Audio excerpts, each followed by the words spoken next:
आज माननीय मुख्यमंत्री महोदयांच्या अध्यक्षतेखाली 27 गावं असतील, कल्याण डोंबिवली महानगरपालिका असेल, 14 गावं असतील आणि त्याचबरोबर उल्हासनगर महापालिका या सगळ्यांच्या निगडीत विविध विषयांवरती जी आहे ती चर्चा या ठिकाणी झाली।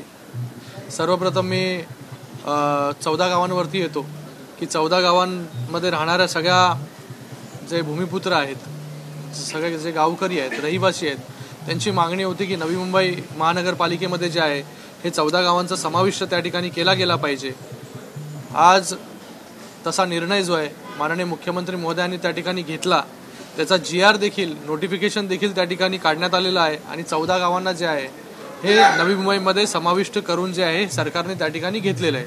त्याच्यामुळे आता त्या ठिकाणी होणारी डेव्हलपमेंट जी आहे ही नवी मुंबई महानगरपालिकेमध्ये जशा प्रकारची होते तशा प्रकारची डेव्हलपमेंट जी आहे ती त्या ठिकाणी 14 गावांमध्ये होईल। दुसरा विषय जो आहे तो 27 गावांचा टॅक्सेशनचा विषय होता की 27 गावांमध्ये जे आहे ते 2017 नंतर टॅक्स जे आहे हे मोठ्या प्रमाणामध्ये वाढला होता। त्याच्यामुळे जे आहे हे गावकरी आणि भूमिपुत्र जे त्या ठिकाणी टॅक्स जे आहे ते त्या ठिकाणी भरत नव्हते। त्याच्यामुळे मोठ्या प्रमाणामध्ये, कारण की तो टॅक्स मुळात खूप मोठ्या प्रमाणामध्ये त्या ठिकाणी आकारला जात होता, त्याच्यामुळे तो टॅक्स जो आहे तो त्या ठिकाणी भरला जात नव्हता आणि त्याचबरोबर जे आहे तो टॅक्स न भरल्यामुळे आजपर्यंत जे आहे कल्याण डोंबिवली महानगरपालिकेला उत्पन्न देखील त्या ठिकाणी मिळत नव्हतं।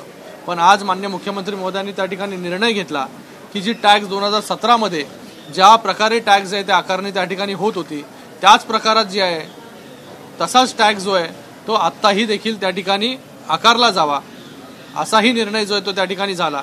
परत 27 गावांमधलं जे अनधिकृत बांधकामं आहेत, जी बांधकामं बांधून झालेली आहेत त्या ठिकाणी, अशा बांधकामांबद्दल देखील या ठिकाणी चर्चा झाली आणि त्यांना देखील कशा प्रकारे प्रोटेक्शन दिलं जाईल, लोकांना त्या ठिकाणी सवलत दिली जाईल, त्याच्यावरती देखील चर्चा त्या ठिकाणी झाली।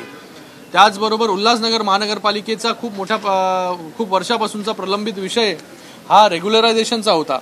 त्या ठिकाणी जे आहे हे रेग्युलराइज इमारती होत नव्हत्या, कारण की ह्या इमारती ज्या आहेत हे जसं आपण जर भौगोलिक क्षेत्र जर उल्हासनगरचं पाहिलं की 13 स्क्वेअर किलोमीटरमध्ये हे क्षेत्र जे आहे हा उल्हासनगरचा भाग जो आहे तो त्या ठिकाणी येतो आणि त्याच्यामध्ये मोठ्या प्रमाणामध्ये लोकांनी गरजेपोटी घरं जी आहे ती त्या ठिकाणी बांधली होती आणि मोठ्या प्रमाणामध्ये लोकांनी जे आहे ते त्या ठिकाणी इमारती बांधल्या आणि त्याचा आपण जर पाहत असाल की वारंवार जे ह्या बिल्डिंगा जीर्ण झाल्यात, जुन्या झाल्यात, त्याच्यामुळे त्या बिल्डिंगा देखील त्या ठिकाणी कोसळत होत्या। अशा स्थितीमध्ये ते जे त्या इमारतींमध्ये राहणारे रहिवासी आहेत त्या ठिकाणी कुठलीच पॉलिसी जी आहे ती त्यांना त्या ठिकाणी त्याच्यामध्ये ते बसत नव्हते। आज जरी आपण UDCPR पूर्ण महाराष्ट्रासाठी केला तरी तो UDCPR जो आहे तो उल्हासनगरमध्ये लागू होत नव्हता, कारण की त्या ठिकाणी जे FSI कन्झ्युम्ड आहे ते मोठ्या प्रमाणामध्ये FSI कन्झ्युम्ड आहे आणि त्याच्यामुळे रिडेव्हलपमेंटला देखील लोक त्या ठिकाणी जाऊ शकत नव्हती। अशा याच्यामध्ये नवीन UDCPR जो आहे, नवीन पूर्णपणे कायदा फक्त उल्हासनगरसाठी करण्यासाठी माननीय मुख्यमंत्री महोदयांनी सांगितलं होतं जेव्हा ते UD मिनिस्टर होते आणि आज तसा निर्णय जो आहे हा देखील त्या ठिकाणी ड्राफ्ट करून रेडी आहे।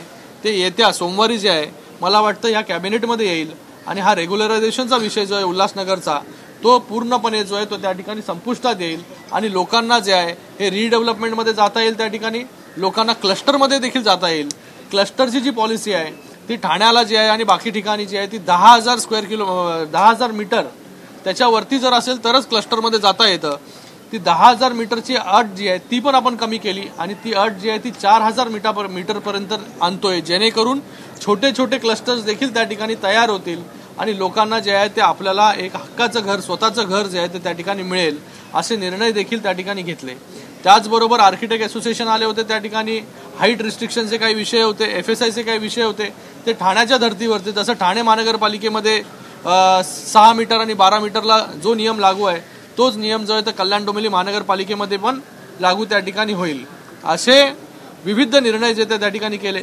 आणि त्याचबरोबर कल्याण डोंबिवली महानगरपालिका क्षेत्रामध्ये जे आहे हे मोठ्या प्रमाणामध्ये आगरी बांधव त्या ठिकाणी राहतात आणि त्या ठिकाणी सावळाराम स्मारक, संत सावळाराम स्मारक हे स्मारक त्या ठिकाणी झालं पाहिजे, अशी मागणी जी आहे ती सगळ्या भूमिपुत्रांची त्या ठिकाणी होती। त्याच्यासाठी जागा जी आहे ती त्या ठिकाणी आम्ही शोधत होतो। एक जागा जी आहे ती नेतिवली टेकडीवरती आम्ही त्या ठिकाणी आयडेंटिफाय केली, पण त्याच्यावरती आरक्षण हे वेगळं होतं। त्या आरक्षण बदलासाठी देखील त्या ठिकाणी आम्ही पाठपुरावा केला आणि आता ते आरक्षण बदलाची स्टेज जो आहे हा अंतिम स्टेजमध्ये आहे। ते आरक्षण बदलून संत सावळाराम स्मारकाला जागा जी आहे ही येत्या 2 ते 3 दिवसामध्ये जी आहे ही शासनाकडून त्या ठिकाणी दिली जाईल। तर मला वाटतं एक मोठा निर्णय जो आहे हा माननीय मुख्यमंत्री महोदयांच्या अध्यक्षतेखाली या ठिकाणी झालेला आहे आणि संत सावळाराम महाराजांचं स्मारक जे आहे हे त्या ठिकाणी भव्य दिव्य स्वरूपात जे आहे त्या टेकडीवरती त्या ठिकाणी उभं राहील। तर मी माननीय मुख्यमंत्री महोदयांचे या ठिकाणी खूप खूप धन्यवाद व्यक्त करतो, खूप खूप या ठिकाणी धन्यवाद व्यक्त करतो की एवढे मोठे निर्णय जे आहेत ते एका दिवसामध्ये जे आहेत हे कल्याण डोंबिवली महानगरपालिका असेल, ठाणे उल्हासनगर महापालिका असेल, 14 गावं असतील आणि 27 गावं असतील, या सगळ्यांचे निर्णय जे आहेत ते या ठिकाणी घेतले आणि त्याचबरोबर सीए असोसिएशनला 10 गुंठ्याची जमीन जी आहे ती देण्याचं होतं ते देखील मान्य जे आहे ते माननीय मुख्यमंत्री महोदयांनी त्या ठिकाणी केलेलं आहे। तर सीए इन्स्टिट्यूटला देखील 10 गुंठे जमीन जी आहे ती त्या ठिकाणी दिली जाईल। तर एवढ्या मोठ्या प्रमाणामध्ये निर्णय जे आहेत त्या ठिकाणी घेतले गेलेत। मला वाटतं आचारसंहितेच्या अगोदर हे सगळ्या निर्णयांची अंमलबजावणी जी आहे ती या ठिकाणी होईल। मी पुन्हा एकदा माननीय मुख्यमंत्री महोदय, उपमुख्यमंत्री महोदय दोन्हीही या सगळ्यांचेही खूप खूप या ठिकाणी धन्यवाद व्यक्त करतो की कल्याण डोंबिवली असेल, उल्हासनगर, 27 गावं, 14 गावं या सगळे निर्णय जे आहेत त्या ठिकाणी घेतले गेले।